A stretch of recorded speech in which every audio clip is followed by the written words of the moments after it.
किसी जंगल में टोनी चिड़िया टुनटुन बेटा के साथ रहती थी। वह बहुत गरीब थी। भोजन खाने के लिए उसे सोचना पड़ता था।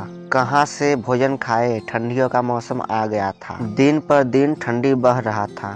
ठंडी के मौसम में टोनी चिड़िया के पास ऐसी कोई भी वस्तु नहीं थी जिससे वह अपनी ठंडी काट सके। माँ, मुझे बहुत जोरों की भूख लगा है और ठंडा भी लग रहा है।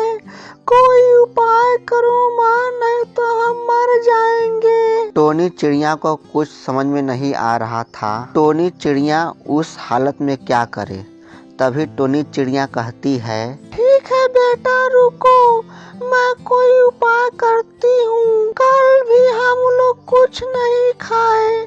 बेटा तुम अपना ख्याल रखना, मैं अभी कहीं से भोजन लेकर आता हूँ। ठंडी का मौसम था। बहुत जोरों की हवा चल रही थी। साथ में ओले भी गिर रहे थे। जंगल के सारे पंछियां अपने घोंसले में बैठे थे। टोनी चिड़िया जंगल में जाती है। जंगल में बर्फ गिरने के कारण जंगल के सारे भोजन बर्फ के नीचे दब गए। टोनी चिड़िया को एक भी दाना खाने को नहीं मिला। टोनी चिड़िया ठंडी से कांप रही थी। मेरे बेटे टुनटुन भूखा है, कुछ भोजन लेकर नहीं गया तो मेरे बेटे का तबीयत खराब हो जाएगा। किसी भी हाल में मुझे भोजन लेकर घर जाना होगा। मैं क्या करूं, कहां से भोजन लाऊं? अरे हाँ, मैं अपने पड़ोस से भोजन मांग लेता हूँ, फिर उसे भोजन लौटा दूंगा।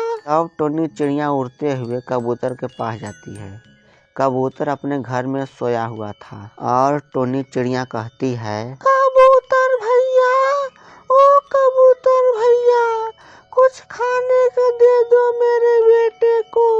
मेरा बेटा 2 दिन से कुछ नहीं खाया है। कबूतर भैया, अरे ओ कबूतर भैया, जरा घर के बाहर आओ, मेरे बेटे को कुछ खाने को दे दो। मेरा बेटा 2 दिन से कुछ खाया नहीं है, मेरा बेटा बीमार हो जाएगा। तब कबूतर खिड़की से कहता है, ठंडी में तू आ गई भोजन मांगने, इतना जोरों का ठंडी पड़ रहा है, तुमको समझ में नहीं आ रहा है? भिखारी कहीं की, चल भाग यहाँ से, मेरे पास कोई भोजन नहीं है। टोनी चिड़िया बेचारी क्या कर सकती थी, वहाँ से चली जाती है। तभी उसे रास्ते में एक मिट्ठू तोता का घर दिखाई देता है।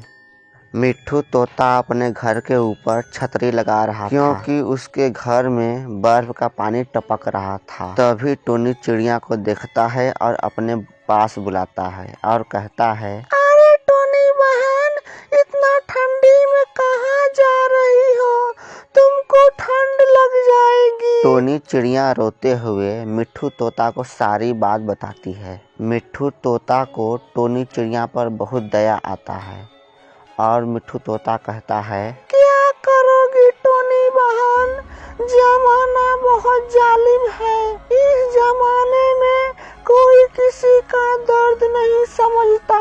जो दर्द समझने वाला मिल जाए, उसके अंदर भगवान होते हैं। टोनी, मेरे पास फल है और कुछ गेहूं के दाने, आप इसे ले जाएं। तब मिट्ठू तोता टोनी चिड़िया को गेहूं के दाने और फल देता है। तभी मिट्ठू तोता को ध्यान आता है कि इतनी ठंडी में टोनी चिड़िया के पास कोई कंबल भी नहीं है। टोनी चिड़िया को एक कंबल देता है। टोनी बहन, जो हमसे सेवा हुआ मैंने आपका किया, मुझसे कोई गलती हो गई हो तो मुझे माफ कर दीजिएगा। तब टोनी चिड़िया के आंख में आंसू आ जाता है और टोनी चिड़िया कहती है, नहीं मिट्ठू भैया, आप मुझसे माफी ना मांगे। अगर आप ना होते तो शायद मेरा बेटा मर जाता। आपका बहुत बहुत धन्यवाद, मैं आपको कभी भूलूंगी नहीं। मेरा बेटा इंतजार कर रहा होगा, मैं चलती हूँ। तब टोनी चिड़िया घर आती है। उसका बेटा टुनटुन ठंडी से कांप रहा था। उठो मेरे बेटे, तुम्हारी माँ आ गई।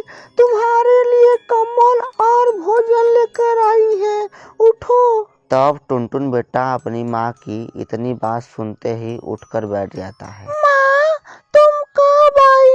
मैं तुम्हारा इंतजार करते करते सो गया। घबराओ मत मेरे बेटे, अब तुम्हारी माँ आ गई है। ये लो भोजन खा लो और हम भी खा लेते हैं। भोजन खाकर तुम्हारी माँ एक कंबल लेकर आई है। हम दोनों इसी में रात गुजारेंगे। आज बहुत अच्छी नींद लगेगी बेटे। तब टुनटुन चिड़िया उसके बेटे टुनटुन दोनों कंबल में भोजन कर कर सो जाते हैं और सुबह हो जाती है। कालू, टोनी चिड़िया उसके बेटे ठंडी में तो मर ही गए होंगे। उसके पास कोई व्यवस्था भी नहीं था सोने के लिए। गौरी, तुम सही कह रही हो। मर जाए भिखमंगी, उसका चेहरा देख ले तो 4 दिन गले से भोजन ना उतरे। गौरी, जाकर देखो कि दोनों माँ बेटे जिंदा है या दोनों मर गए। गौरी टोनी चिड़िया के घर आती है और देखती है मतारी बेटवा दोनों सोए हुए थे। वह दोनों बहुत दिनों के बाद अच्छी नींद सोए थे। गौरी देखती है और हैरान हो जाती है और कहती है, माँ बेटे दोनों अभी तक सोए हैं। इसके पास कंबल कहाँ से आया? मैं अभी घर जाकर कालू को बताता हूँ। तब गौरी कालू के पास जाती है और कहती है, कालू, टोनी चिड़िया के पास ठंडी में कंबल कहाँ से मिला? मैंने देखा कि मतारी बेटवा दोनों सोए थे। या गौरी, तुम क्या कह रही हो? मैं अभी पता लगाता हूँ। टोनी के पास कंबल कहाँ से आया? तब कालू कौवा पता लगाकर आता है और कहता है, गौरी, मैंने पता लगा लिया। कंबल किसने दिया है? गौरी, ये कंबल मिट्ठू तोता ने दिया है। गौरी, मैंने मिट्ठू तोता से कहा कि कंबल टोनी चिड़िया से मांग ले।